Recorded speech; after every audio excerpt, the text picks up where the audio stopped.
Vionier prémiu ročník 2023 biele suché víno, ktoré pochádza z Lištuka. Je to odroda, ktorá je menej známa na Slovensku, ale pokiaľ by sme išli do histórie, tak v období pred Prvou svetovou vojnou a hlavne pred filoxérou 1870-1880 patrila do top 10 odrôd Malokarpatskej bratislavskej župy.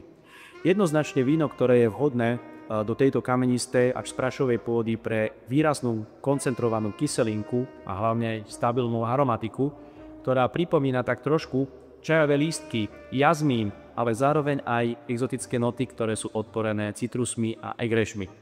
Odroda, ktorá patrí medzi najstaršie v Európe, bola introdukovaná Rímadmi v 3. storočí po Kristovi do Gálie a dodnes tvorí časť jednej významnej apelácie nad severe Rhôny, Condrieu.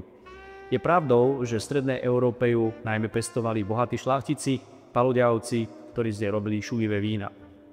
Spoločnosť LSK Vionier vysadila ako jednu z historických odrôd a sme veľmi pyšní, pretože patríme medzi priekopníkov tejto odrody v strednej Európe, ktorá sa znova vrátila do našich výsadia. Vo vôni a chuti bude profilovať nádhernú ovocnosť, mineralitu, tak trošku podporenou olejovým charakterom až parafínou.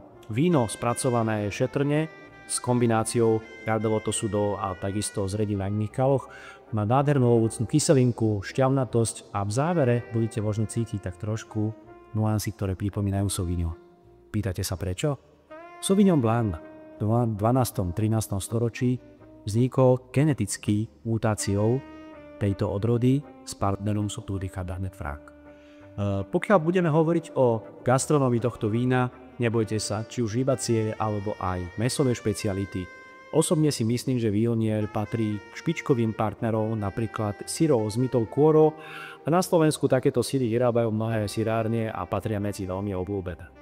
Prajem a príjemný degustačný zážitok.